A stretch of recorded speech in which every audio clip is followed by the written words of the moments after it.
Soy César Landa, profesor de Derecho Constitucional, y estoy invitado a responder unas preguntas sobre la laicidad del Estado peruano por Joseph Breitas 360. El Estado peruano ha tenido una larga historia republicana, a partir de la cual ha ido construyendo jurídicamente el orden político en base a un régimen jurídico constitucional que progresivamente ha ido distanciándose de manera laica del ámbito religioso, por cuanto en la formación del Perú republicano, en su primera constitución,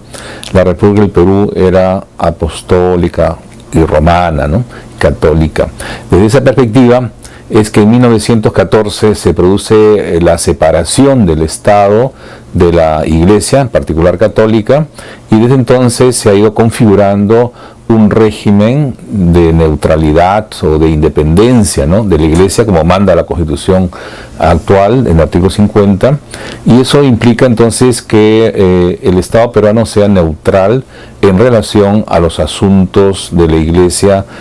a efectos de no ser, digamos, permeado, ¿no?, por decisiones que no forman parte de la voluntad popular expresada en las urnas a través de sus autoridades, como también que el Estado no intervenga, ¿no?, en la vida religiosa de las organizaciones confesionales que existen en nuestro país, de modo tal que los principios de independencia, ¿no?, y de otro lado de neutralidad son los elementos centrales del Estado constitucional en relación a la laicidad, ¿no? Hay que reconocer que el Estado no existe por sí solo, sino que expresa la voluntad de una nación,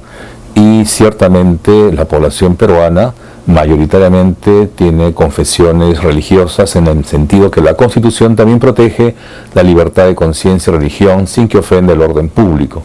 De allí que el Estado no es ajeno, en ese mismo artículo 50,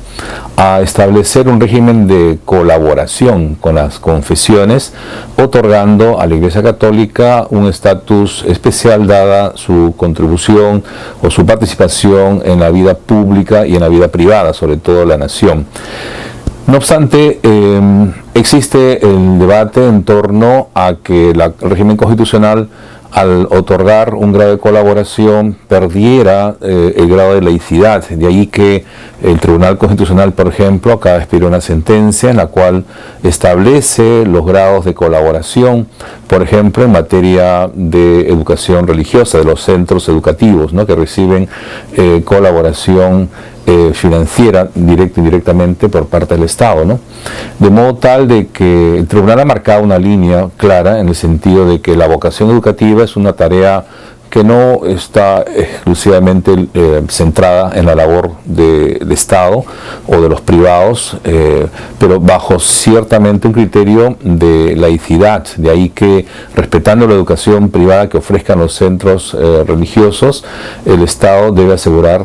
que ésta se realice bajo los estándares constitucionales y legales, ¿no? No que los centros religiosos que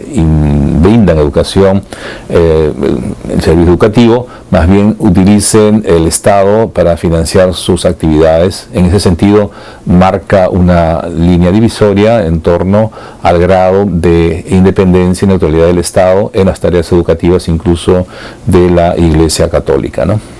Yo diría que en el Perú lo que existe, por un lado, es un Estado pluriconfesional, ¿no?, en la medida de que la propia sociedad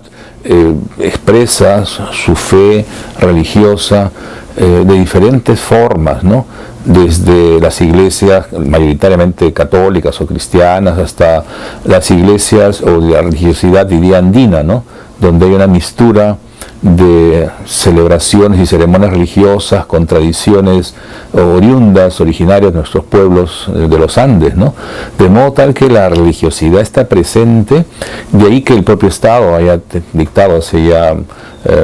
casi 10 años una ley sobre entidades religiosas, ¿no?, donde un poco define por vez primera en nuestra historia republicana a qué qué se entiende por una entidad religiosa o una iglesia y cuáles son los derechos y los límites, ¿no?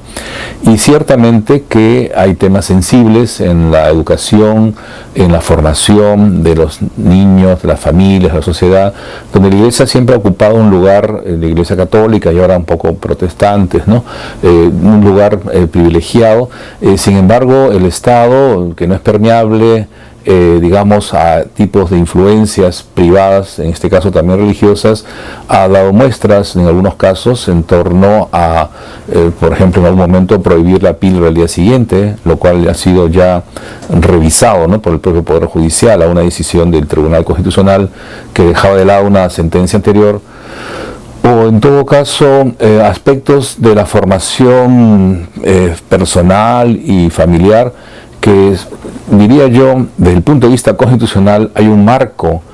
jurídico e internacional que tiene fundamentos en la dignidad de la persona humana, en el respeto de las libertades de conciencia, desde ya de religión, ¿no?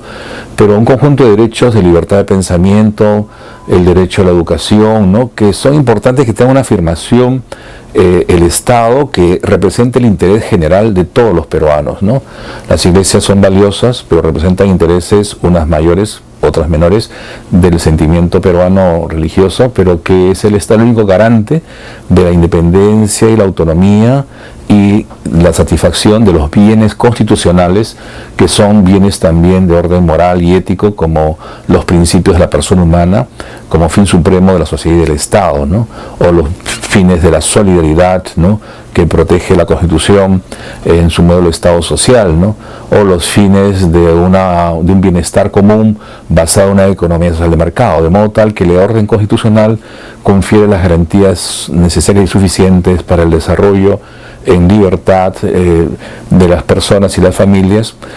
no solamente en los ámbitos civiles y políticos, sino también, diría yo, en el ámbito de la espiritualidad, de la fe, la conciencia y desde ya la religión.